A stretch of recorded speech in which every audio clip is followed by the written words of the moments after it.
Hello जी, अस्सलाम वालेकुम। Welcome back to my YouTube channel and other video. उम्मीद करती हूँ आप सब लोग बिल्कुल ठीक ठाक होंगे, खैर खैरियत से होंगे। आज हमारे किचन में बन रहे हैं आलू के पराठे, वो भी न्यू स्टाइल में एक यूनिक तरीके के साथ आपको मैं बनाना सिखाऊंगी, जिसमें आपको ना तो इसमें आटा गूंदना पड़ेगा, ना ही आपको रोटी बेलनी पड़ेगी, ना ही पेड़ा करना पड़ेगा, और बहुत ही सिंपल से आप इसको तैयार कर लेंगे। तो चलो जी, बनाना स्टार्ट कर लेते हैं।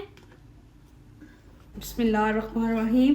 तो सबसे पहले हमने 1 कप दूध ले लिया है, नीम गर्म दूध है ये, इसको शामिल करेंगे। देन इसके बाद हमने नीम गर्म 1 कप ही हमने पानी का ले लिया है, इसको शामिल कर देंगे। अब इसके बाद हमने 2 अदद अंडे ले लिए हैं, 2 अंडे लेंगे, इस तरह से इसके अंदर शामिल कर देंगे।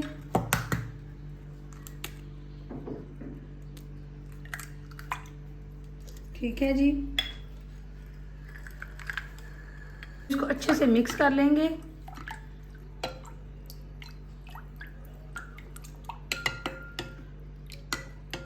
अब इसमें हमने हरी मिर्चें शामिल कर देंगे,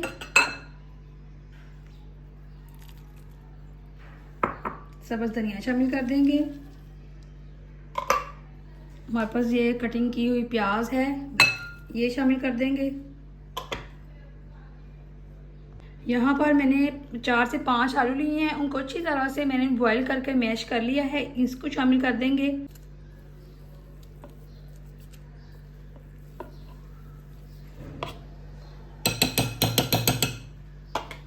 अच्छे से इसको मिक्स कर लें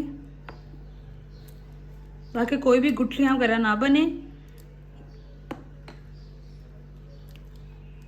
हर चीज़ अच्छे से मिक्स हो जाए।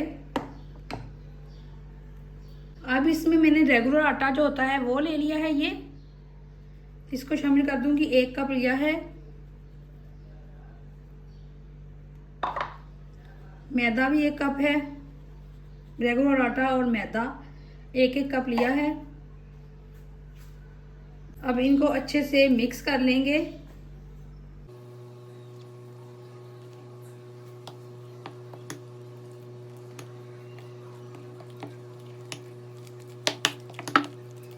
मैंने अच्छे से इसको मिक्स कर लिया है। ये कुछ इस तरह से इसकी कंसिस्टेंसी है, ये देख सकते हो आप। ज़्यादा हमने इसको थिक भी नहीं करना है और ज़्यादा हमने इसको पतला भी नहीं करना है। अब इसके अंदर हम मसाले शामिल करेंगे। हमारे पास मसाले हैं जी, 1/2 टेबल स्पून सॉल्ट ले लिया है, गरम मसाला 1 टेबल स्पून ले लिया है, 1/2 टी-स्पून हमने हल्दी पाउडर ले लिया है, और 1 टेबल स्पून हमने कुटी हुई लाल मिर्च ले ली है। ये मसाले हम इसके अंदर शामिल करेंगे। सिर्फ यही मसाले हमने इसके अंदर शामिल करने हैं। आप अपने क्वांटिटी के हिसाब से मसाले कम या ज़्यादा कर सकते हैं। अच्छे से इसको मिक्स कर लेंगे।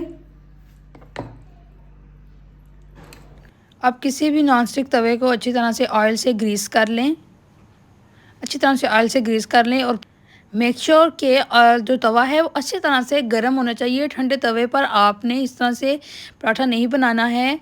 जिस तरह से मैं अब बना रही हूँ सेम इसी तरह से आपने इसे बनाना है। बहुत ही मज़ेदार पराठा बनेगा, बहुत ही नरम होगा। आप इसको ज़रूर ट्राई कीजिएगा, इंशाल्लाह ये आपको रेसिपी बहुत अच्छी लगेगी। आप इसे जब भी इसे जो है ट्राई करेंगे तो मुझे इसका फ़ीडबैक देना मत भूलिएगा। तो अब हमें इससे 3 मिनट तक इसी तरह से हम इसे पकाएँगे ताकि अच्छी तरह से नीचे से पक जाए। 3 मिनट के बाद हमने इसकी साइड चेंज करनी है, इससे पहले हमने साइड चेंज नहीं करनी है। और ये देखिए कितना प्यारा गोल्डन कलर आ गया था। और यहाँ पर एक पराठा रेडी हो गया है, और यहाँ पर इसी तरह से मैं दूसरा पराठा भी रेडी कर लूँगी। और ये देखें, एक पराठे की लुक देख सकते हैं आप कितना मज़े का बना है।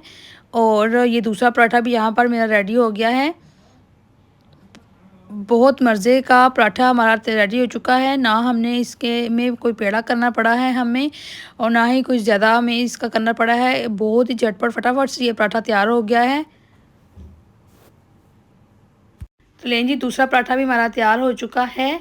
कितने मज़े का हमारे पराठे तैयार हो गए हैं। और ये है जी हमारे पराठे की फ़ाइनल लुक। आप इसको रायते के साथ भी इंजॉय कर सकते हैं, अचार के साथ भी आप इसको इंजॉय कर सकते हैं। बहुत बहुत ही सॉफ्ट बने हैं, बहुत ही ज़्यादा नरम बने हैं और बहुत ही ज़्यादा मज़े के बने हैं। अब इनको ज़रूर ट्राई कीजिएगा। इसको अचार के साथ भी आप इसको खा सकते हो। आप इसको किसी रायते वगैरह के साथ, किसी चटनी के साथ भी खा सकते हो। आप इसको आम की चटनी के साथ खाएँ और ज़्यादा मज़े के ये आपको लगेंगे। आम की चटनी की रेसिपी जो है मेरे चैनल पर मौजूद है, आप वो देख सकते हैं। अब उसको रेसिपी को फ़ॉलो करके आप चटनी बनाएँ और इस पराठे के साथ खाएँ। इंशाल्लाह आपको बहुत अच्छे लगेंगे। तो ये थी जी आज की वीडियो उम्मीद करती हूँ आपको बहुत अच्छी लगी होगी। अगर अच्छी लगी होगी तो मेरे चैनल को सब्सक्राइब, वीडियो को लाइक ज़रूर कर दीजिएगा। मिलती हूँ नेक्स्ट वीडियो में, तब तक के लिए अल्लाह हाफिज़।